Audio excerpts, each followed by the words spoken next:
Well, Happy New Year to you, Gary. Happy New Year, Judge. Oh, it's going to be an interesting year. It is. We were talking about, the things that are going to happen this year are earth-shaking. Yes, I believe We so. might even have an earthquake, but it's going to be earth-shaking anyway. We're due for an earthquake. After the interview with Roger Stone, the second interview with Roger Stone, I kept thinking about all these incursions into our rights of privacy. And so I went back and I read 1984, the book. We talked about it during the interview with Roger. Yeah. I actually went back, I hadn't read it since high school. Neither did I. That's last or maybe I don't know. It's a long time. I read it as a senior in high school.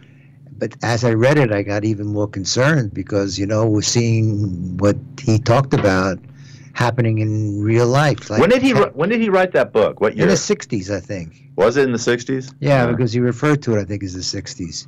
But the fact of the matter is, what he said was going to happen is happening. Yes. There's cameras everywhere. Like you say, you go down the street, there's a camera. You don't even know there's a camera there. No, it's more and more pervasive. Yeah. Not only the cameras, but even the pickup of sound. Oh, yeah. Conversations are now no longer, private or privileged. You can't talk to anybody. I was telling a story about many years ago, I represented this mafia hitman, and he wouldn't talk to me on the phone. He never would talk to me on the phone. Well, he's smart. And he would come down to my office, and he wouldn't talk to me in the office. He'd say, "Come on, we'll go take a walk." And every now and again, I'd get a little nervous, but I was on very good terms. And I didn't think it's anybody who wanted to put up that kind of money to have anything done. So yeah, do you? That was cool. Let me ask them. Do you ever watch Ray Donovan? Have you ever seen that? I have watched that. Love that show. It's it's about sort of not a mafia but a family that is mafia oriented. Well, but I got to tell you, then I want to get onto the subject of today. And I think I mentioned it during one of the shows we had before. I was at that time living with an airline attendant, and she was away a lot. So this guy would say, "Hey, you're not doing anything. I'm going out to take you out for dinner," and I would go out to dinner with him, and he would take me to places where all of these gunsels were there, In fact, you even asked me on the show we did it. I did mention it. You said, "Okay, what was the name of the Italian restaurant?" I didn't want to tell you, but I said, "Oh, all right, I'll tell you where it was, on Santa Monica Boulevard." It was Carmine's. Carmine's. They had a back room in Carmine's. It was Goodfellas.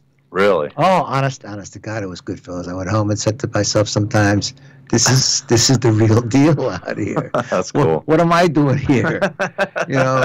But he kind of took a shine to me. He was from Brooklyn, and I went to law school in Brooklyn, and so we kind of hit it off together. But the fact of the matter is, he wouldn't talk to you because he was always concerned about being bugged. I don't blame him. And somebody taping or wiretapping or things like that.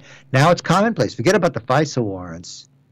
The fact of the matter is, right now they can listen to you wherever you are, whenever they want, with a satellite. Yeah. They can hone in on you walking down the street when you're humming. That's crazy. If you're sitting on the corner playing the harmonica, they know.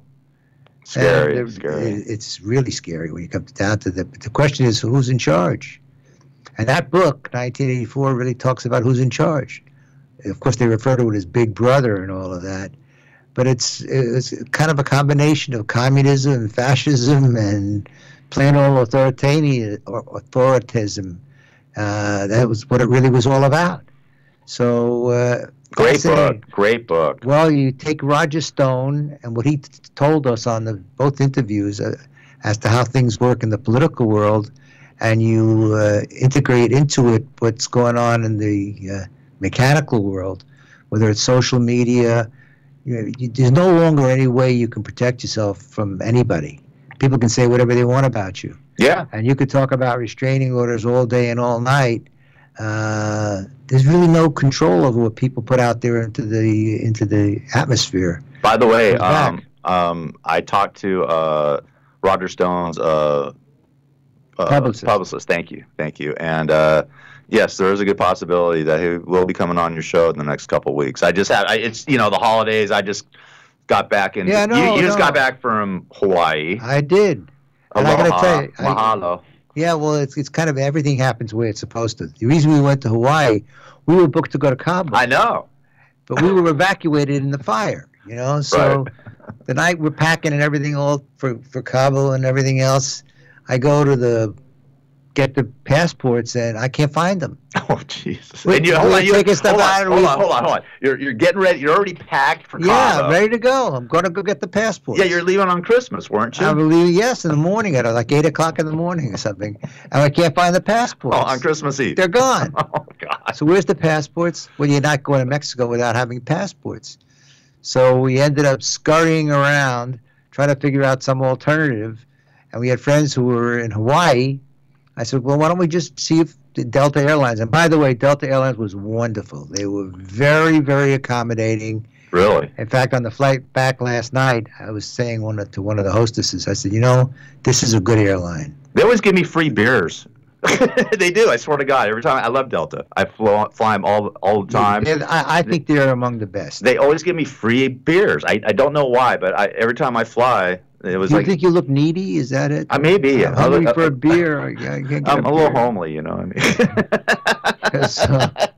But they were very, very good. So we ended up in Hawaii. Wow. And so bummer, huh? our guest next week, yes, hopefully, is Richard Chamberlain. Oh, the actor Richard Chamberlain. Yeah. Wow. We've been friends for many years, and we spent the day with him, I guess, a couple of days ago, at their house in Diamond Head. Diamond Head, nice. Past Diamond Head, a little bit past Diamond Head. Yeah. And so I invited him to be a guest on the show. He says, "Why not?" That's great. What do you want me to talk about? I said, we'll talk about life in showbiz. He was a big star.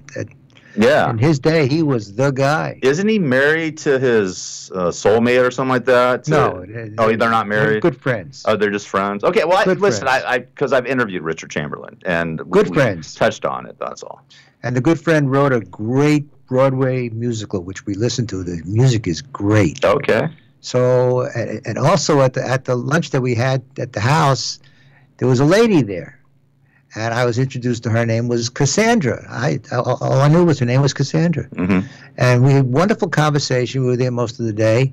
And she left to go inside the house. And Richard said, "Do you know who she is?" I said, "You mean Cassandra?" She says, "Yeah, it's Elvira." Elvira? I said, Elvira. I said, I had no idea. Oh, my Lord. The conversation would have been very different. She wasn't wearing her black wig and her nothing. black stockings. Nice person. Yeah? Oh, really a nice person. Yeah. They were all very nice people in that group of friends. Yeah. They're just really very sweet. Well, how can you not be mellow in Hawaii anyways? I mean, it's such a beautiful place. Anyway, let me talk about the show here. Forget the show. Let's talk this into dialogue today. Because one of the things that we do, that I'm doing. It's the New Year, Judge. Come on. It is. One of the things that I've been doing, and I caught up, by the way, on the trip, because I took all the old shows and make sure that it's all cataloged, meaning that if you want to hear about a show involving criminal arrest in the listen middle of to the a night, show. There's an index. Okay, there's 60. We have 60. What do we have? 60 shows. Wow. And 76 YouTubes, right? Yeah, Something like that. 76 YouTubes. Yeah. So what's good about the show is that every show is different. It's a different subject matter. Some things, like we did Roe versus Wade a couple of weeks ago, I thought that was an excellent exposition of what's going on in the real legal world, because the show is a combination of legal issues, social issues, all things of all interest to all people. And where can people find this index? Well, you can't, because I was thinking about it today. When I was a kid growing up, there used to be a show called The Answer Man. Okay, I remember it. You're too young. No, thank you. Man. I'm not sure his name was Gabriel Heater, or I can't remember what his name was, but he was the Answer Man. People would send in questions, and he would answer the questions on the air. Mm-hmm. He probably had an Encyclopedia Britannica, and he took the information, and then he answered the questions. And we'll talk a little bit about that a little bit more after the break. Can't they get the shows on your website? Yes, they can. And what's your website? Free. The website is judgeherbdodell.us. Go to radio shows, and the index will appear. And so you look for the subject that is of interest to you, such as criminal law. Somebody's trying to throw you out on the street. You need to be in small claims. You want a restraining order. We'll talk after the break. 50 a.m. KCAA. Herb Dodell is a lawyer and a judge for the people. Having served as a Superior Court judge, presiding over more than 9,000 cases, He has witnessed firsthand how complicated and corrupt the legal system can be. His goal is to show how things really work in the legal system so that people can navigate the legal system in the best way for them. Many people often feel marginalized by the legal system and are uninformed about how to proceed when unfortunate circumstances arise in their life. Judge Herb will pull back the curtain, lift the veil so people can truly understand their rights, have access to top legal personnel that they can trust, and have knowledge about how things work so they can make better choices. Judge Herb isn't just knowledgeable. His integrity and spiritual values are truly what make him different. He cares about democratizing access and information for all and desires to turn on the light so the people, you, can benefit. For more information, email the judge at askjudgeherb@gmail.com. That's askjudgeherb@gmail.com.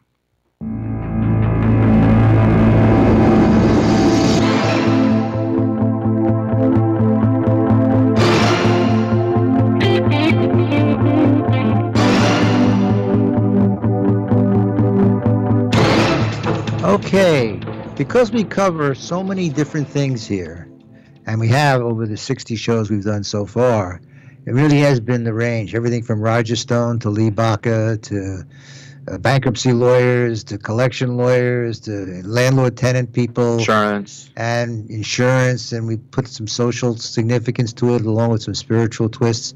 We try to make it unique so that every show is not the same. Every show is really going to be different. And I'm somewhat responsive to people's questions.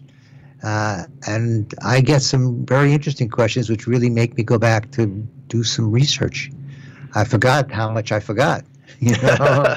I hear you. And some of them are very, very technical, and you never see them. And so you don't really think about it until somebody raises the question and you say to yourself, well, what's the real answer to that? And you don't always know off the top of your head. So I end up researching. I was mentioning before the Answer Man. He had his Encyclopedia Britannica. The people used to sell it door to door, you know. Oh yeah, I remember that. And so this guy would answer questions. Now he just goes to Google. Right, that's it. You go to Google and there's whatever you need to know about almost any subject you want to know about. Yeah, Wikipedia, and all that too. And that's how they keep track of you too. Who? Big Brother? Big Brother.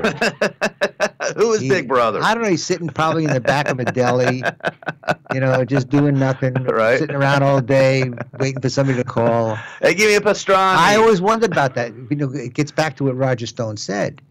He said there really is a Big Brother. Only Big Brother's got other little brothers and sisters. Yeah. And the fact of the matter is, when you think about it, there may very well be only a dozen people that are running the world. Could very well be. Oh, don't say that. Well, why not? I don't want to be a part of that world. Somebody's pulling the curtain. Somebody's has those strings that is making things happen.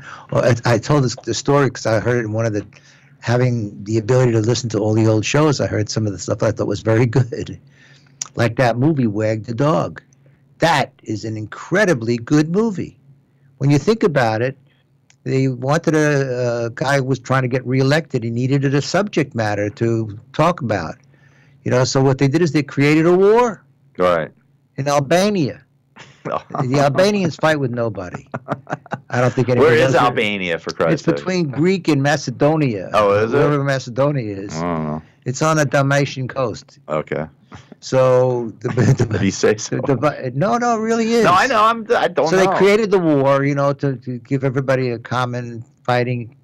One of the things in political science is you always try to find an enemy. Right. You got to blame somebody else. It's like winning an arson case. You got to blame somebody else. And so when he got the point across, and they ran this whole thing on the equivalent of social media at the time, when he got the point across, the war ended. Right. Somebody said, "Okay, the war's over. Okay, let's go out for lunch."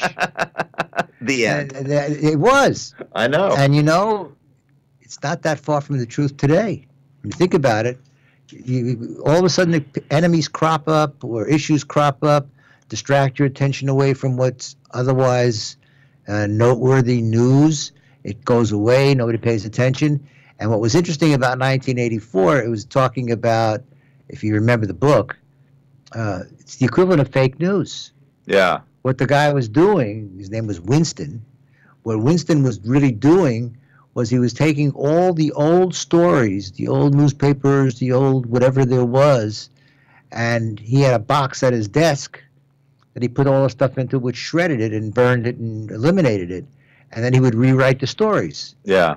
Yeah. He would write the stories to make Big Brother look good and all of that other stuff, and that was his job. Yeah, he would delete the past. And that's what they talk about in the book, deleting the past, to the point where it does no longer exist. The past is eliminated totally so that it never existed.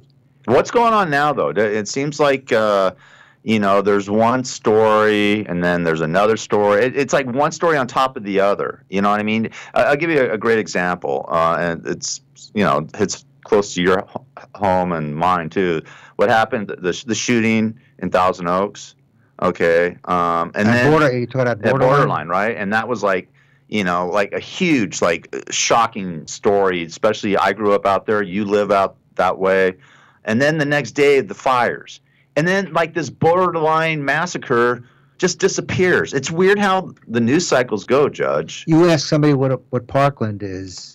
In 6 months, nobody will. You'll get maybe 1% will know what it was. Yeah, that's what I'm saying. It's a news cycle. That's what it is. But I mean, why do these stories appear and they're larger than life, and then they just sort of disappear? It's sort of weird. It never really happened that way until I think just recently, in the last 3 to 5 years. Well, then it gets distorted. Yeah, then it gets distorted. Yeah, because the stories that you hear are reflections of somebody's view of what happened. It's classic hearsay. Right. But the bottom line really is that people do alter the news. That's where the term, I guess, fake news comes from. Roger had it right. Yeah. I was telling our friends in Hawaii this week, I said, Roger's an interesting man. They probably didn't dig him too much. No, they didn't. I was kind of defending him in a way. Oh, right. Well, you can't do it. I don't agree with a lot of the things that he says. Right. But I thought that Roger was very professional and is very entertaining and has a kernel of truth in what he says. He has some good points, man. He has some good points. He does make a good argument for some of the things that he's talking about, and there it is reflected in this book. Yeah. And it's really what it is. It's altering the past, eliminating the past, and the analysis of what's going to happen and why they were in power forever and will not be touched, and the way that they ran about eliminating all of the opposition, not too far from the truth. Yeah, exactly. I mean, it's going on now. I mean, this is a crazy time in our society. Such a divisive time. I mean, I can't even. I mean, just some. The Congress came out. I don't want to get off into a soapbox. The new Congress came out last week, and it was Democrats own the House now, or run the House, and then you got the Senate with the Republicans, and some of the rhetoric from the Democrats. And whether you have a view or not, I'm just saying Trump is crazy as far as I'm concerned. Some of the stuff he says, and just some of the rhetoric that he's thrown out there, but the Democrats seem like they're just as guilty with some of the stuff they've been saying in the last 4 or 5 days. I mean, coming out of this, you're like, what the hell's wrong with us? It's Roger. Roger says they're all the same. They all are the same. That's what I'm saying. That's what makes a good point. They change the appearance of what they're for, but at the end of the day, it's a deal. Yeah, and it's all the same people. The line that I liked, I guess I liked the most out of my interviews with Roger was, Mr. Stone. I was actually calling him Roger. Yeah, you're calling him Roger. Wasn't it supposed to be that they were going to clean out the swamp? Seems to me that the swamp was cleaned out, but some new alligators got in. He said, no. He disagreed with me. He said, it's the same group. Yep. And, if you look at the political contributions, if you look at what they have to report, you'll see that these operations are giving money to both sides. So how do you do that? It's all about the power. In fact, at the end of the book, 1984, it's about why they're in power. Is it over money? Is it over this? Is it over that? And he said, it's all about power. It's having the power. Right. And so this is what the struggle is that we have every single day. We've had it for hundreds of years. Yeah. Ain't gonna change. Well, it just seems like it's sort of like in a weird, I don't know, peripheral. Yeah. I mean, it's not peripheral anymore because it's there's too much technology. Technology is not necessarily your best friend. Yeah. Well, I don't. You know, I don't buy into it. You basically have given up your rights of privacy. Yeah.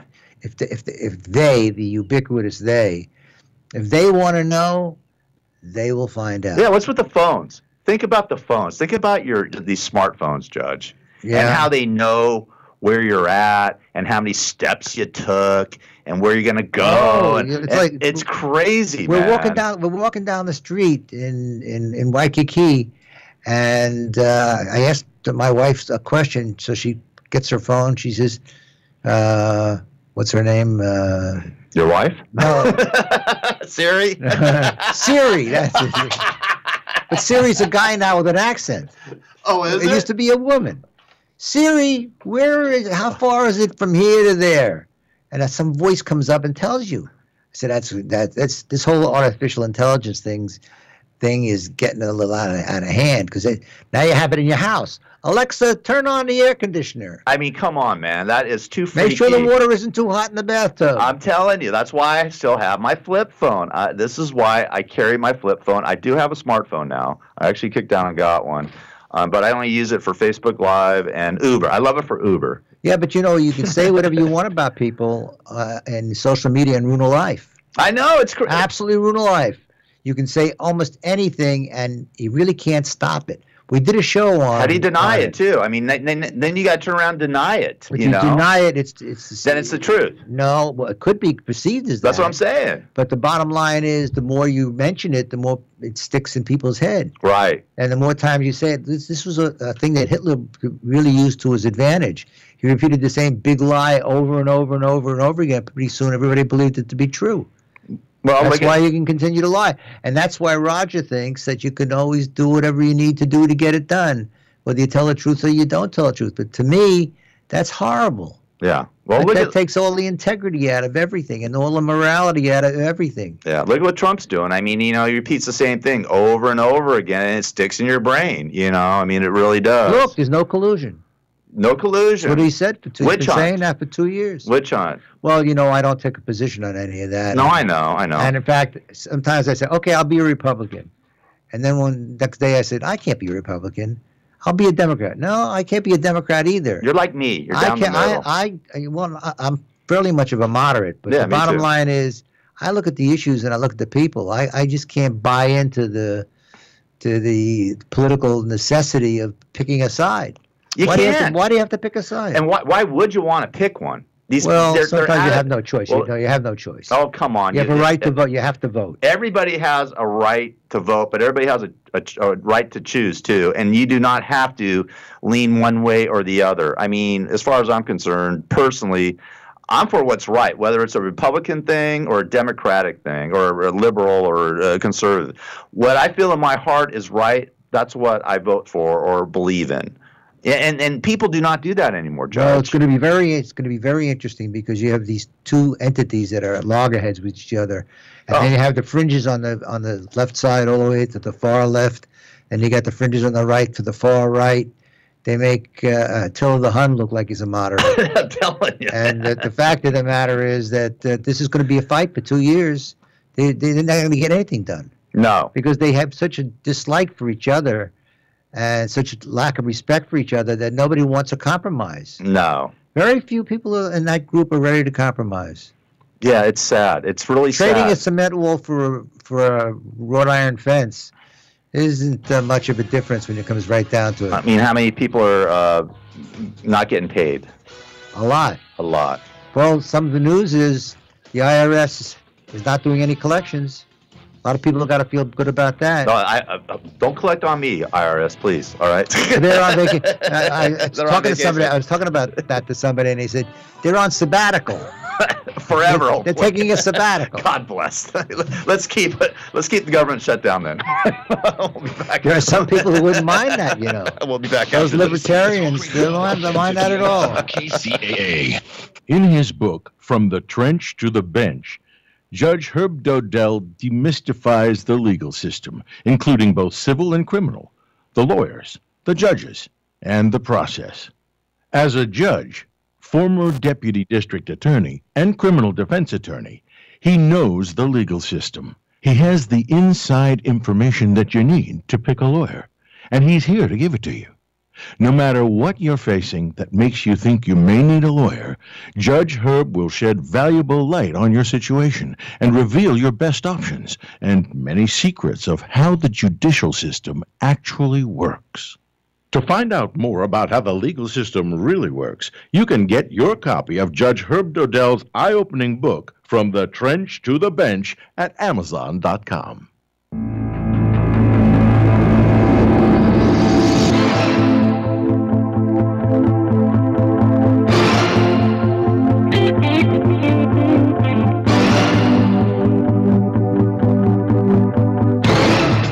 So let's mix in a little bit about the law today to kind of direct away from personal experiences. This is not a show about my personal experiences or yours, Gary, but no, we should provide a perspective so that the audience knows who they're listening to. Yeah. And I got a call from a guy this week who wanted to know if they could take discovery, and I'll explain what discovery is in a minute, in connection with the restraining order. And I have figured out, I probably heard in one form or another about 1,000 restraining order cases over the 5 years, 6 years that I was assigned to restraining order court.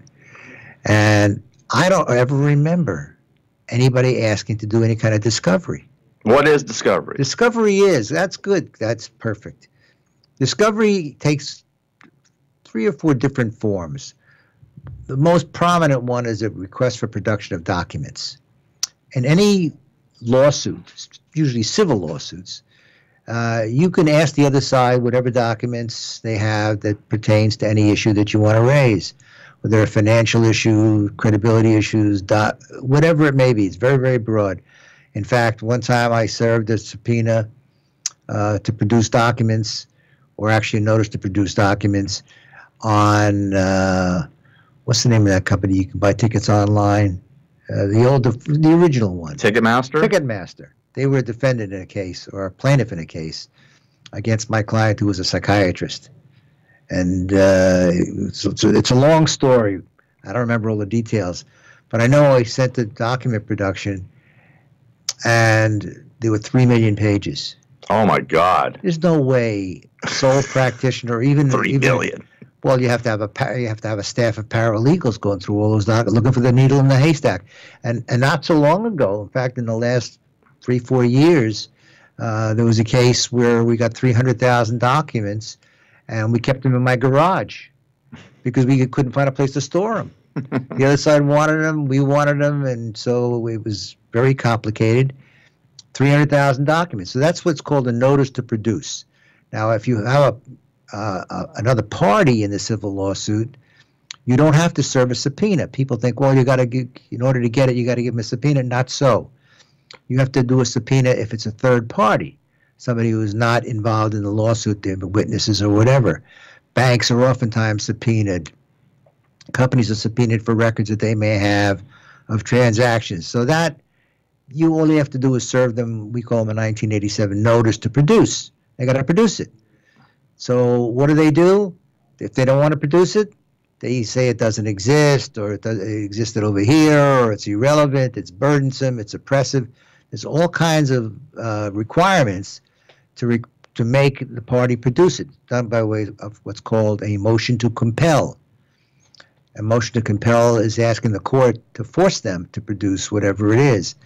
That can be very, very expensive and certainly time-consuming. And they can appeal that, right? Generally the way it works is they refuse to produce it. You get an order which can ripen into a judgment, and then you appeal from the judgment.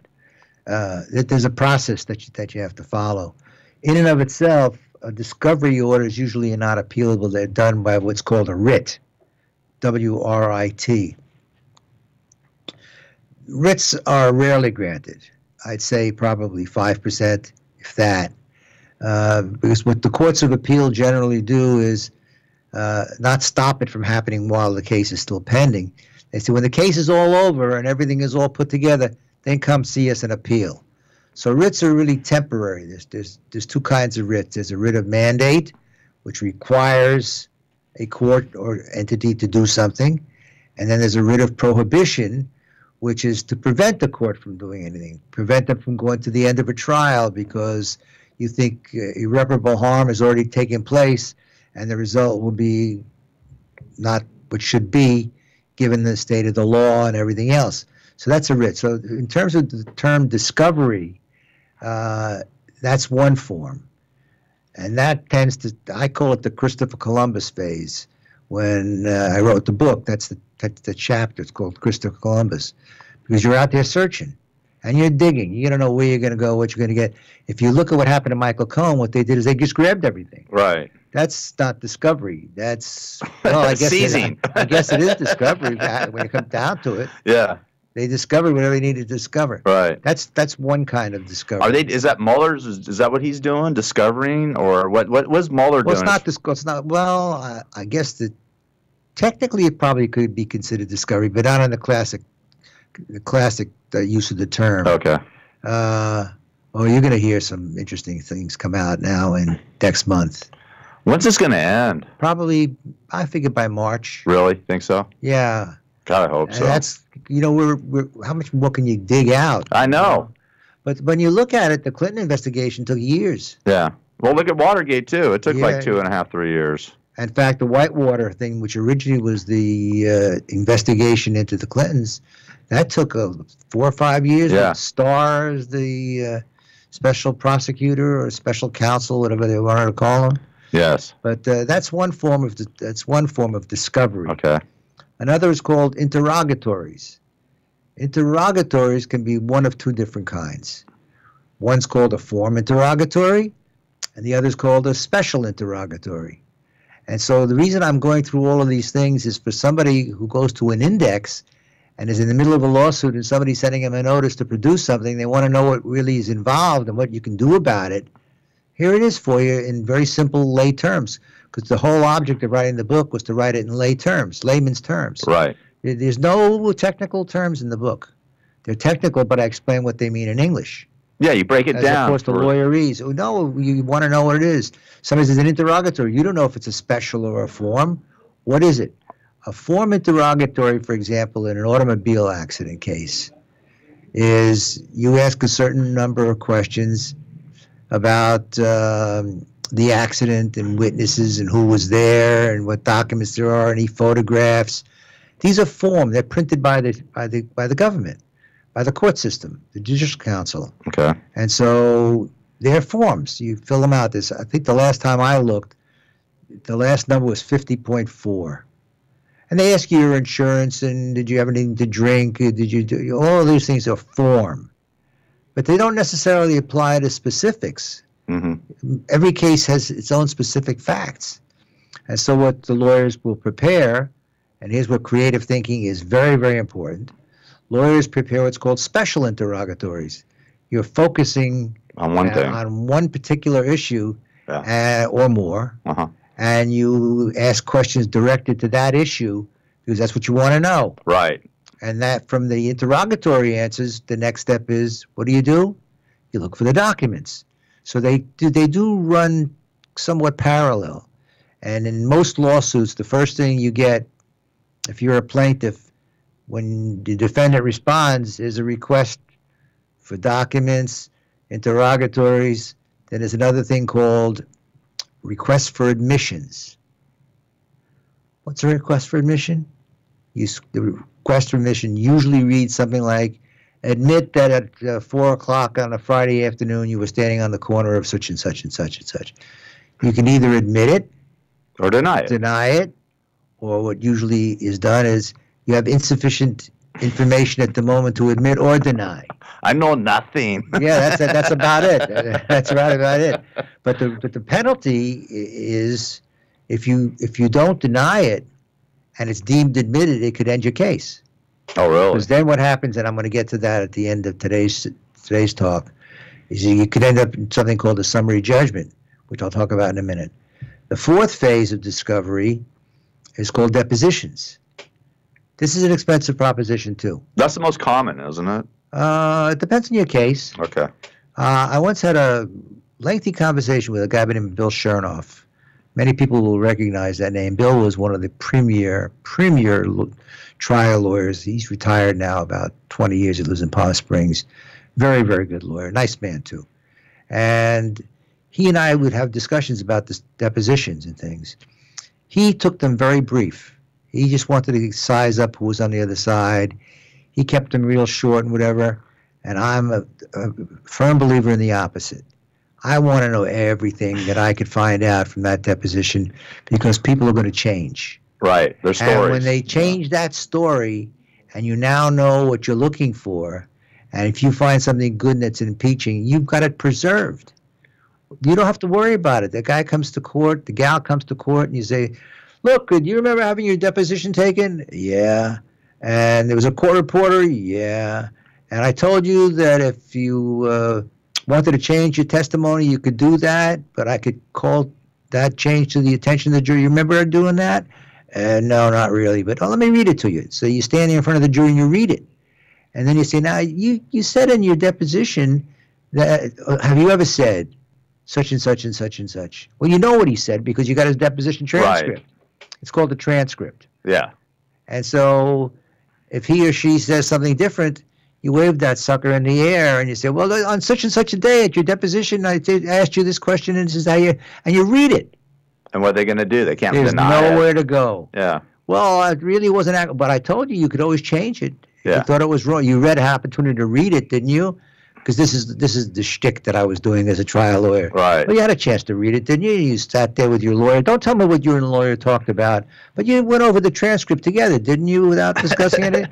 Well, don't tell me what you talked about, but you went over it, didn't you? You want to make sure everything was accurate, and you didn't change anything, did you?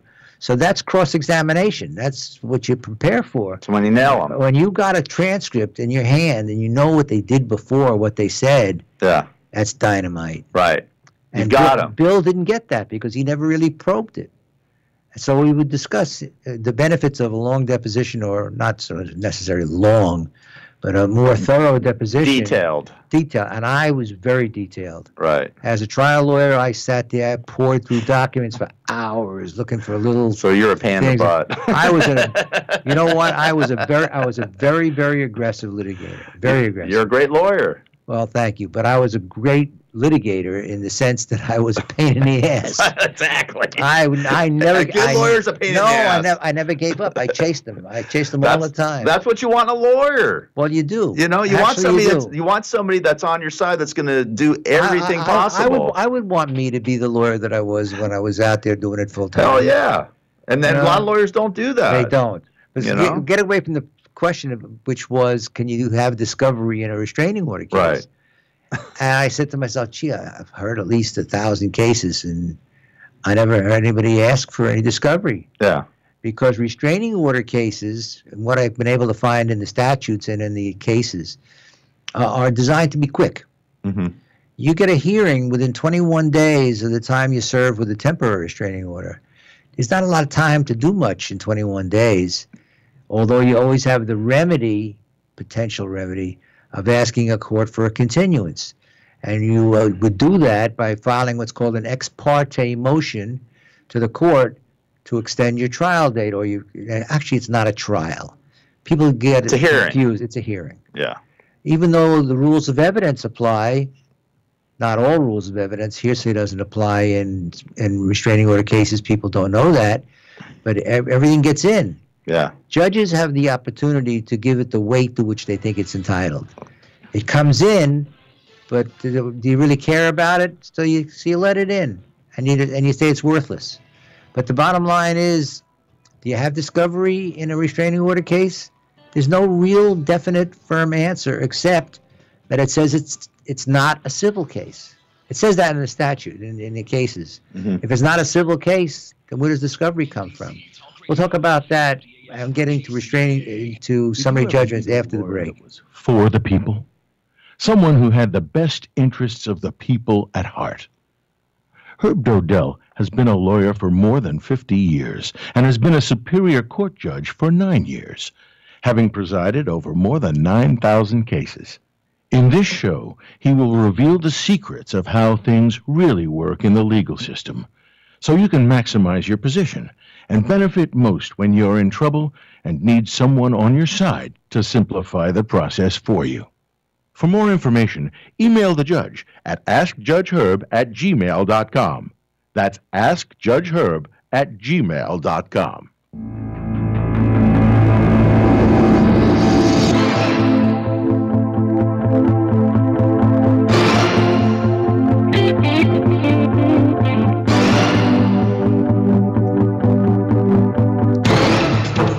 Okay, and by the way, when you talk about depositions, the court reporters, that's the people that take it down with the little machines, they usually charge by the page. Really? So it's $5 a page. Wow. The more talking you do, the more it costs you. So we do what's called an admonition. An admonition is before the deposition starts, you ask the witness, have you ever had your deposition taken before? No. Okay, I'm going to explain what a deposition is. So you spend 5 pages telling them what a deposition is. Yeah. Does it have really any value? Sometimes it does. Yeah. Because if they didn't make a change, or they did make a change, or they speculated and you told them not to speculate, you got that record. Yeah. For that deposition. Well, my friend's a paralegal, and he videotapes depositions. We do that. Yeah, that's an expensive proposition. And that's what he does. He actually videotapes the depositions for the attorneys. Well, I've done that many times before. In fact, the case I had in Arizona, very, very involved case, we took many of them on by videotape, as well as the court reporter. Yeah. It's not just the person taking it down verbally. You've got the court reporter, which gives you a transcript at the end of the day. And what I did was I took the transcripts, the videos, home, and I sat in front of the computer and I watched them. Right. And then when they said something that was important, I noted it and I had it edited. Yeah. Sometimes the stuff was baloney. We wasted, 15 minutes on something that didn't really matter at the end of the day. I edited it out. And so when you go to trial, usually you bring somebody, a technician with you into the courtroom, and you have a machine, that runs these things, and you play the edited version. Right. And so you have to give a copy of the edited version to the other side, so they know what you're gonna play, and they can make an objection. Yeah. And so they pick out the outtakes, of course, the ones that they like, and oops. And then they run that for the jury as well. Yeah. Makes a big difference. Right. In fact, those video things make an enormous difference. But we argued a case in the Supreme Court where the opposing lawyer made a very stupid admission. He said that he was waiving his attorney's fees. One of the justices said to him, "Are you asking for attorney's fees? Because there's a provision in the agreement that says the prevailing party gets attorney's fees. You have to ask for them." Okay. And he didn't. So when the justice said to him, "Are you asking for attorney's fees?" He said, "No, we're not. We made a strategic decision to keep it less complicated." Well, you know what I did? I played it for the judge in the hearing, right, the post-appeal hearing, and there it was on a big screen. So that's called a waiver, and you use it as an argument. What attorney's ever waived his fees? I'm sorry. One that may have gone blind. Yeah, right. But the fact of the matter is, these are devices that you can use, and that's why it's important for most people who get involved in litigations. And I'll say this again: if you're involved in any kind of litigation, any kind, the chances are pretty good that we've talked about it on one of the shows. Yeah, absolutely. So if you go to like show 15, I don't know what's in show 15, and that may have been a show involving a drunk driving case. It may have involved a case in small class. It may involve whatever it was that may be your case. Yeah. Or close to your case. I mean, it's unlikely that it's going to be the same, and they are oftentimes distinguishable, but You've got a built-in Google at home. You break it down. I mean, you break it down where people can understand the legal. So look it up. If proceedings. you got an issue, look it up. Yeah. Just check the index. Okay. What's the website once again, Judge? Okay, it's judgeherbdodell.us. Hit radio shows. Okay, judgeherbdodell.us. Yeah, hit radio shows. Hit radio shows. And then it'll all come up, and you'll see every date that we've done since the beginning. Is 60 shows. And it'll say this is what the show is about. That's and great. It breaks down every part of the show, what we talked about, what the subjects were, if we had guests. When we had Roger Stone, we had a breakdown of what we talked about. Right. When we had the guy who was the fire cases, he told what do you do? The public insurance adjuster. If you've got a fire, just look it up. It's gonna help you enormously because you will not be surprised. Yes. You'll have some reasonable expectations of what you're going to small claims court. I mean, you've been a judge in small claims courts. You've heard how many thousands of cases? Oh, at least 5,000. Okay, cases. I mean, and you are an expert of it. You're an expert. Well, I'm not. You're a freaking expert. Come on, you're a judge. I'm an expert to a degree, but I don't know every single answer. I didn't say that, but if somebody is going to small claims court, because I've been to small claims court probably a half a dozen times, one of them all, by the way. But anyways, that's besides the point. But if you get sued by somebody, and it's a scary thing, it's a very upsetting thing. But if you go to judgeherbdodell.us and look up this index, you will see what small claims court is all about. They'll break it down. The judge breaks it down for you, so you're not going in there going, what do I do, or how's it going to go, or whatever. I mean, it's if you've never been to court before, it's a very intimidating thing. Well, this makes it a lot easier and a lot less stressful. A lot less stressful. I truly believe that. But in fact, there is no discovery in small claims court as a matter of law. Right. It's not the same as restraining order, but if you analogize the two, and you say why should there be no discovery, it's for the same basic reason. Small claims court is supposed to be fast. Right. It's supposed to be informal, and there are no lawyers. You can have lawyers in restraining order cases. That's the only difference. But in 21 days, how much discovery do you think you're going to get? Continuances, somebody else called me and said, I want to continue my case, restraining order case. Mm-hmm. I want to continue my case. And I said, well, what's your reason? Oh, I'm not this or that. We had a cockamamie story. I said, well, you know what? In California, the judge has the discretion, and I use that word because it's a very important word, discretion, to grant or not grant it, based on what he or she believes should be the case, whether or not it is meritorious or not. If you got a lawyer the day before the hearing, the argument is, well, you could have had a lawyer 3 weeks ago. You didn't. Why should I give you a continuance? Right. The other party is threatened. Yeah. They filed a claim or whatever, or vice versa. Yeah. Why should they be inconvenienced to have to be put through the rest of this for a period of time? So it's a discretionary call. Yeah, I mean, especially let's say you're being accused of something that you didn't do, and then you want to get it over with, and then all of a sudden they want to continue it. Oh, I've seen. I had one to drive the other person crazy. I had one that ran 6 hearings. Oh, come on. First one, the guy said he needed an interpreter. Okay. We didn't have anybody in the court that spoke that language. Okay, well, that's not a lot of understandable. Ukrainian interpreters. And so Spanish, yes, a lot of Spanish. A lot of Spanish. A lot. And they all talk to each other in all kinds of languages. It's wonderful to sit there and listen to them. Right. But that was one. Okay. Another one was in the documents that he had filed, the petitioner. He mentioned a conversation on the front porch of a house where supposedly things happened. And he had a video of it. And so we wanted it. Right. Okay, where is it? I need a continuance. I left it at home. Got another continuance. Oh, God. And so we did 6 hearings before we finally got it done.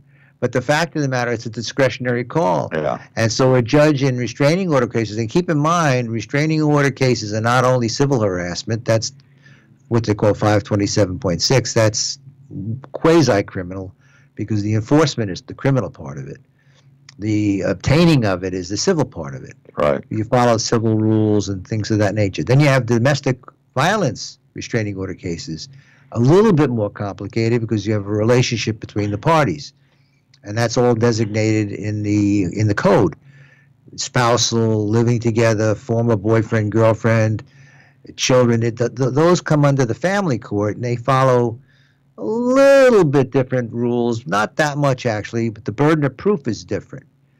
In a civil harassment case, the burden of proof is by clear and convincing evidence, meaning it's between preponderance and beyond a reasonable doubt. It's a higher burden, tougher to prove. Did not know that. But in domestic violence cases, it's preponderance of the evidence. Oh, it's lower. Much lower. Wow. Much lower. Wow. And you also move people out of houses and things. You don't do that kind of stuff. Yeah. In civil restraining orders. Then you get restraining orders, also known as injunctions. They're the same.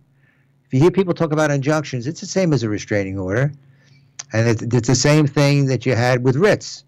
You can get an injunction to force somebody to do something, and you can get an injunction to prevent people from doing things. That's usually done as part of a regular civil lawsuit. When you file the lawsuit, you ask for immediate relief, which is the equivalent of a temporary restraining order. And that's in conjunction with a civil lawsuit. And at the end of that lawsuit, the judge is going to decide whether you get the restraining order injunction or not. But you go through all the discovery. There you got lots of discovery. Yeah. You can do pretty much what you want within the confines of what it goes the on rules of longer, civil too. procedure. Yeah. And it costs a lot more money. Yeah, yeah. And then, of course, you have the criminal restraining order type cases, too. Different burden of proof.